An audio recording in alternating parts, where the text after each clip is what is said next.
Hi and welcome to the garden. Today I'm going to be giving you a little mini tour of our shady area, and we're going to be planting something really special, so stay tuned. Our shade area is very close to the rear of the house, and it gets very little light during the winter months. Now once spring appears, it benefits from the sunshine coming just behind me towards the end of the day, late afternoon, and it's just perfect. It's a lovely little place where we like to come and sit, relax and chill at the end of a busy day. I always think that's the best place to have some sunshine near the house, is at the end of the day. You know, when you come in from work, or you've been busy doing whatever it is you're doing, you come back in and it's just a special little place just outside the back door where you can bring out a cup of tea or something a bit stronger, depending on the kind of day you've had. Now here we have a little table and chairs that we use to sit out on, but because it gets very little light, only light for a certain part of the day, that's why we call it the shady area, because there's a lot of shade loving plants here, and plants are like semi-shade. We always like to have something on the table because I think that's something really important. If you've got a table and chairs, it's just nice, just gives a little finishing touch just to have something out there, something with colour in. At the moment we've got these beautiful little daffodils and they're gorgeous. They are going over, but they're fine at the minute. And when they do go over and we do move them, well, obviously we'll bring something else into the area to make it look colourful, vibrant and exciting, and a good place to sit outside and relax.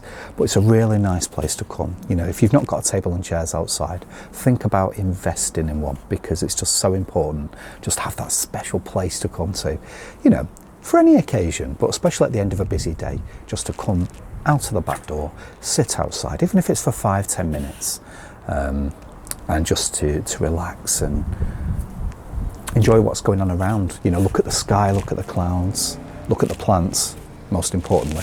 So I'd like to show you around. So this is our shady area. It's fantastic. It's brimming with so many hidden gems. I say hidden because it's very rare that you get to see this part of our garden, and it's just so lovely to have you here today and to show you around.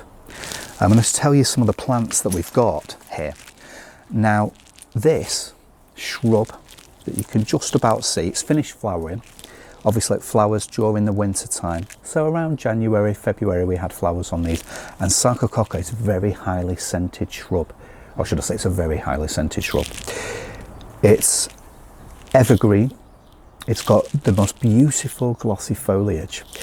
Now I really love this shrub.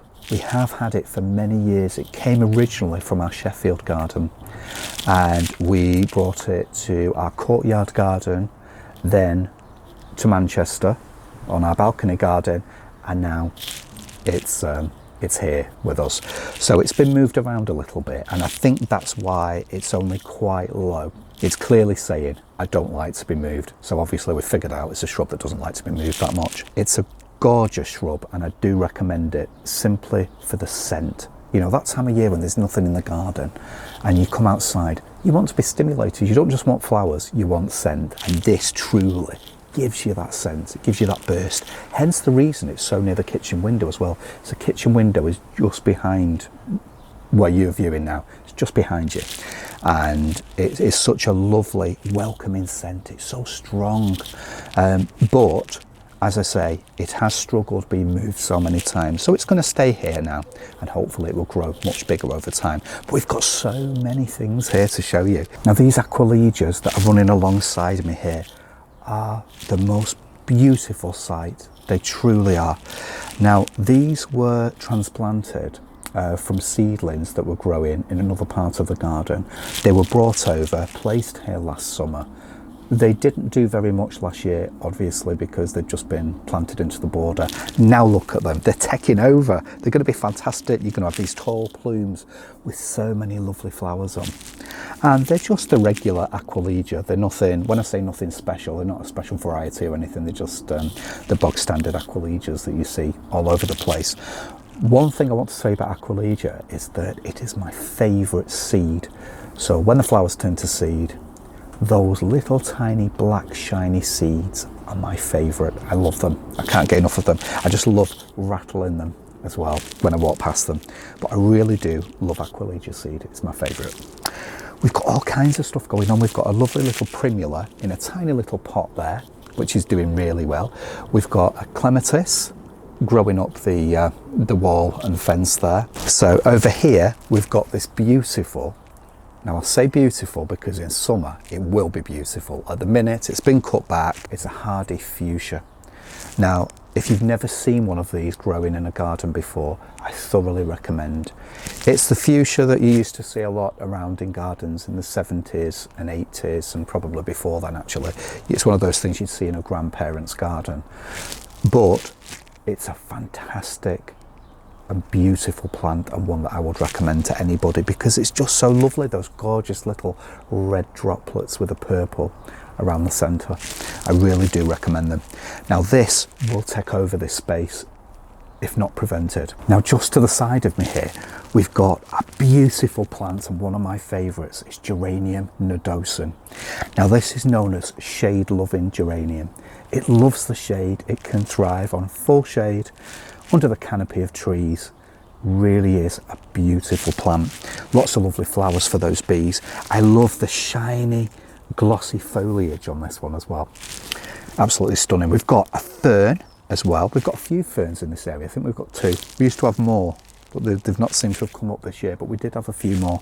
We've got a nice fern there, because you can't beat ferns. It's not a shady area or a semi-shade area unless you've got ferns in. And so we like our ferns, so we've got those in. I remember in Sheffield we had quite a few. I think I started to collect them. And recently we were out somewhere. I think it was when we were in the Forest of Dean, and we were at one of the plant centres there, and I found this fantastic book on ferns. So I'll try and have that into the link description below the video. Just beside me we've got Tracheospermum jasminoides with the most gorgeous scented flowers in summer. Now this is an evergreen, and it will grow up over the trellis there and get the sun from the other side of the trellis. So in case you're wondering, this clematis here, you know, we've got Tracheospermum here, they will get the sun. The taller they grow, we've got sun coming through the breeze blocks there, also through the trellis itself, and these plants will grow onto the trellis, and so they'll get the sun from the other side. So they're perfectly okay where they are planted. We've got a beautiful Acer palmatum, and this one's called Phoenix. Just look at the leaves on that. They're almost like such a delicate pink. I love those. We've also got lots of pulmonaria running through the garden here. Now pulmonaria you can get in various colours, and they're well worth having for shade. I've got some more Geranium nodosum. I've also got a lovely Geranium phaeum. Now I thoroughly recommend this geranium. I'm a big geranium lover anyway, but we really do recommend this one because it's perfect for shade. It's also known as Morning Widow. It's dark, it's mysterious, but the bees absolutely love it. Behind me we have a mophead hydrangea. Now this one's been in the garden for quite a few years. It doesn't look great at the moment, but later on in the year when those beautiful mophead flowers appear, you're going to love it. It's a beautiful plant and worth growing in any garden. Now the thing is with hydrangea, they like the moisture, so they like it to be nice and damp. They don't like to dry out. So when you've got full sun aspect and you know you're trying to grow these plants and you're wondering why they're not growing very well, it's because they need a lot of moisture and they do not like it in full sun. Now in this part of the border we've got some beautiful saxifrage, or as it's known, London's Pride. Now this smothered the whole border when we first came here, so we had to thin it out. It's been left for a lot of years and it was doing its own thing, and whilst it's lovely, it is nice when you have lots of other plants in the garden as well. It has the most gorgeous long slender red stems with the most beautiful white flowers on. And I really do like it, and it's worthy in any garden. If you've never grown saxifrage before, or London's Pride, please do get some, because there are other varieties now as well. But this is the traditional variety that most gardens had years and years ago, and it's well worth growing. We've got lots of cheeky bluebells coming through.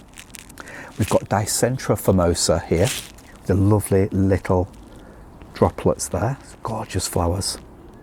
They are stunning. One of my favourites in this border is this beautiful Tiarella werrei. It's so lovely. Look at those white flowers. And I didn't know, so we helped our friend actually. We've got 2 pieces in the garden, and it came from a very special place. It's from a garden at RHS Chatsworth that Paul and I helped our friend to plant, and we brought back lots of plants with us from the garden, and this was a special one because I only figured out while planting it there that it's actually has a very delicate scent to it. Now, it's not something you'd buy for scent in your garden, but I'm just saying the flowers are scented, and it was something that really impressed me. I like the smell of them, and I love these little white flowers, so we brought it back with us. But it's a special story behind it, and we hope that lasts us for many years to come, because it does have a special story behind it.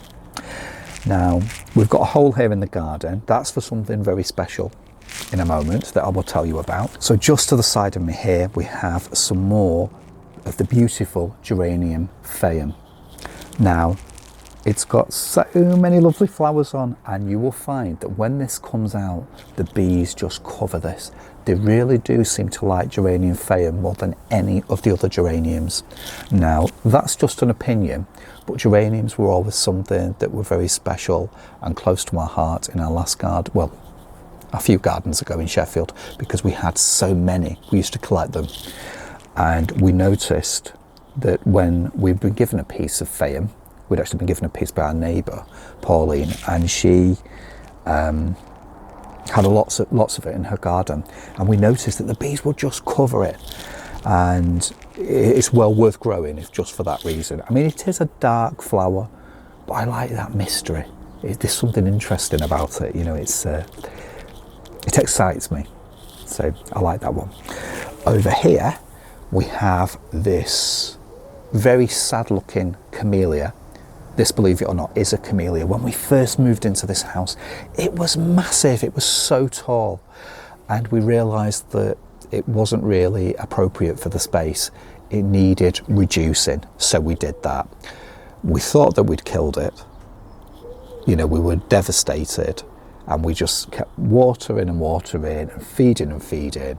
Eventually it did grow back, but we're going to keep this relatively short. This is something that's going to remain a little taller than it is, but not too tall, and hopefully next year we will have lots of flowers on it. The flowers on this one are pink. I quite like the red ones and the white ones as well. So if you get a camellia that's red or white, I think they're really effective, especially the reds. And just on the corner here we have this beautiful Primula denticulata, also known as the drumstick primula. You can see why that is just by looking at it. The flowers are a beautiful pinky purpley colour, or they are in this case. You can get all kinds of colours, and it's a special one because this was from my mum's garden, so we've brought that here, and it seems to be growing happy on the corner. Now, another area that you never get to see usually is this. Now, this part of the garden is included in our shady area, and it's probably very rare you get to see this side of it. In this part of the garden, at either side of me, we have one of Paul's favourite grasses, and that is Hackmacloa macra. This is the pure green variety. It's so nice to look at. It's lovely by the edge of a path or in a pot, as we have them here. And this was actually one clump that's been split into 2 last year. Now, what will happen this year is we will end up with the grasses spreading throughout the pot, and it will ultimately trail. It'll grow taller and then trail over the pot. It's such a lovely plant. It has a lovely habit, and one of the nicer grasses, I would say. It's not tall, you know, it's not got that height, but it is a really nice grass. It's quite bushy. It has a lovely habit and nice to grow at the edge of a path so you can brush against it as you walk past. It's something that we really, really do like. Just to the side of me, we have Viburnum bodnantense Dawn. This is really worth growing as well. It's a lovely shrub. Here we have it in a pot. You can grow this in the garden and it will look fantastic. And here we have Hydrangea Annabelle. Now this hydrangea is certainly worth growing. It has the most gorgeous flower heads, lovely white, huge. The thing is, this one can get, once it grows bigger, it can get very top heavy.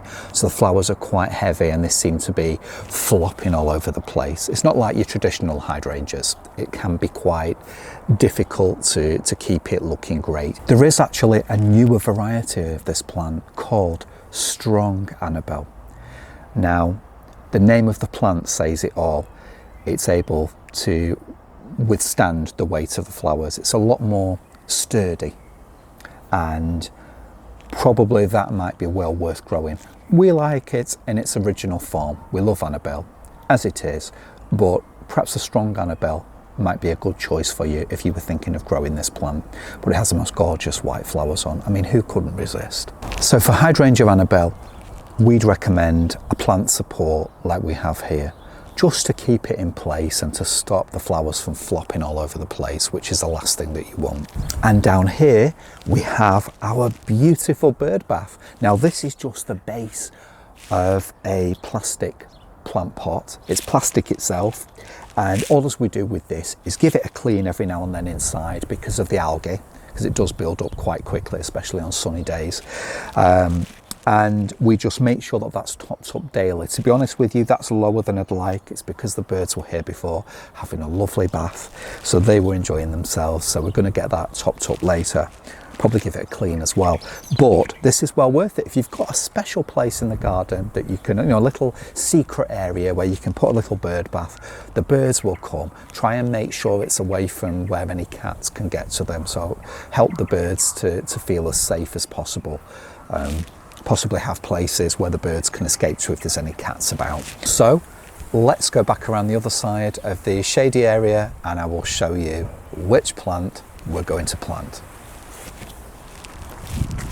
The plant that I'm just about to plant in the border is Symphytum azurium. Now this is also known as blue comfrey.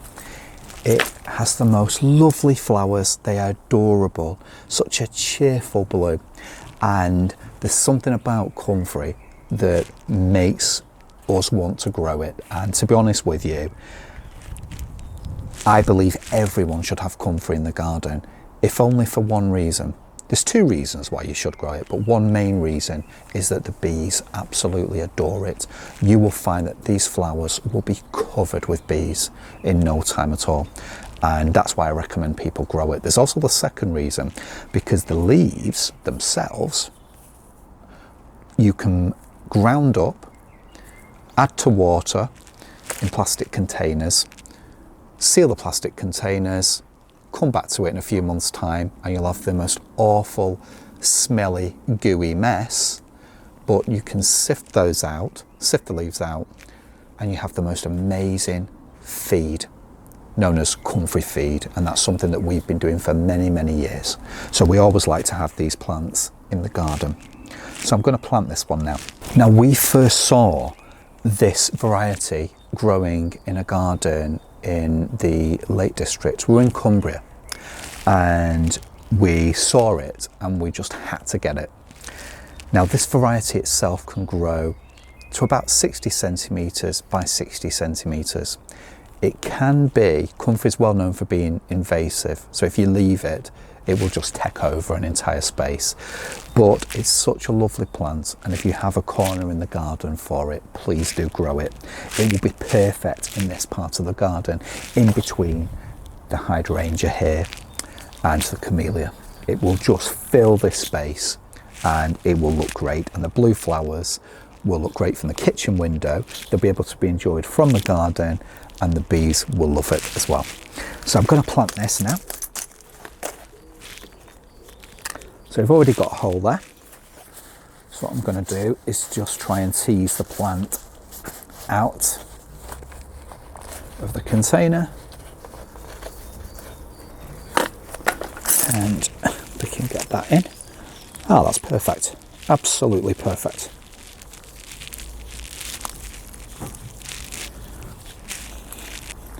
That looks really, really good. Perfect place.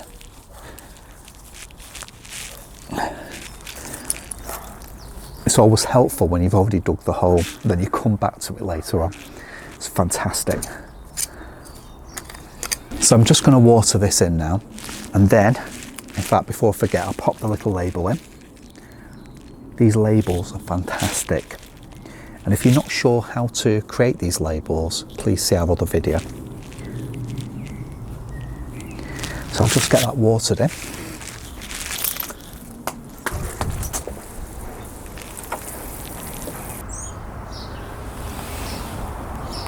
Thank you so much for watching my video on our shady area. It's been really nice to show you around. Now, if you would like to know how to make comfrey feed, we will place the link to the video that we made quite a while back in the description box below. Thank you so much for watching. It's been an absolute pleasure showing you around and letting you see some of the plants that we have in this area of the garden, because like I say, it's a rare opportunity. It's not an area that we tend to focus on. We tend to work away from the house, so it's really nice to be up close and personal in this part of the garden. Thank you so much for watching, and we will definitely see you on the next one. Take care.